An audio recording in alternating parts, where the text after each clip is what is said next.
Hello there YouTube. In this video I'm going to show you how you can improve your defense on FIFA by using this simple trick, and the trick is to use your attackers in defense. Now it sounds very cliche, but I will actually show you how to do it. Now I want you to pay attention on this clip, guys. Okay, want you to pay attention. Okay, so in this clip the opponent is coming to attack us and we are using a 4-4-2 formation, right? So the goal is to of course have a straight back line, right? So therefore our back line is in a straight 4, right? After that, when we see that he is coming near, what will we do?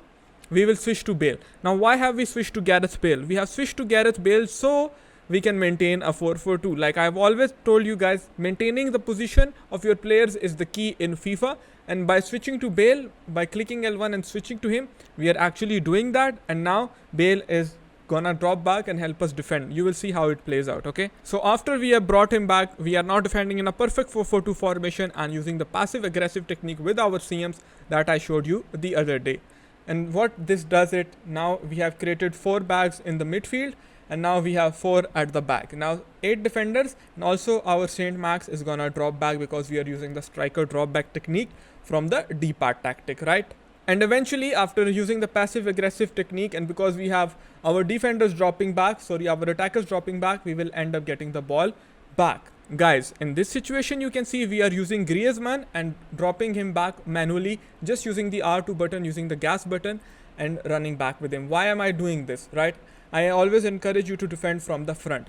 Pay attention guys. Look, with Barella, I will switch off of Griezmann. I will use Barella to apply some sort of pressure because I always encourage players to defend from the front. It is a pretty noob thing to always use your attackers or midfielders and drop back. So this is not what I am trying to preach here. So make sure to pay attention and you will crack something useful out of this video. Okay, look, with Barella, after I have covered him, I will switch to Saint Max, apply some pressure. Now I have seen that okay, this guy is covered, so now I can bring Griezmann back. So I will switch to Griezmann with L1 and run back with him. Okay, why do I run back with him? Now because I have ran back with Griezmann, this guy, he cannot play the ball back to this Valverde, he cannot recycle the play.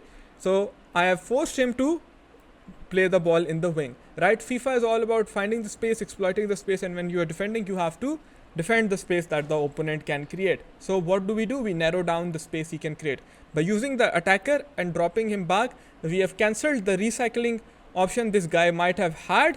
Now he has been forced to play the ball forwards. Okay, so after that we will switch to Saint Max because he is our left midfielder, and again we will drop him back. Why? Because we can, right? Even if he plays this pass, we have defenders, so we can drop Saint Max back and bring another guy in our defense manually, and we bring him back manually, and now we have so many players back, and now we are defending once again with 8 players, right? And we will end up getting the ball back.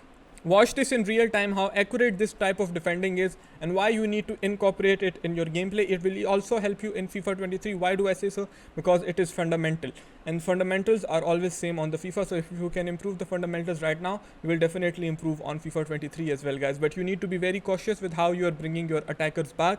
Using your attackers in defense is something that you need to master, and you will be able to master it. Right now, look, in this situation most of the players will just switch to their right back and try to apply pressure with him, but we will go with our striker and drop him back, right? We don't get the ball, we switch to our RM and get the ball back, right? Once again we are defending with our striker, right? Now we will use our midfielder, defend from the front. Again I have switched to Bale. Why have I switched to Bale? Because I want my attackers to drop back. See, my first line of defense are my 2 strikers and my LM and RM. My second line of defense are my 2 CMs, and then finally my third line of defense are my 4 defenders. So this is something that you need to take care of, right? So we have used Bale, and after we will switch to our striker and drop him back, right? Again, because we were pressing with our striker, we rushed the opponent into making a mistake and we end up getting the ball with our CM. This in real time, guys. First example and the second example, right? This is very important. So by using your attackers in defense and by carefully switching and manually dropping them back while making sure that you are also defending from the front, because as I mentioned earlier, if you always try to run back with your players, it is not successful. You need to defend from the front, but there will be an opportunity when the opponent is stuck, and that is when you need to switch manually to your strikers and bring them back. Now if you want to know the tactics that we used on this 4-4-2, make sure to check this video out here, and until next time, see you.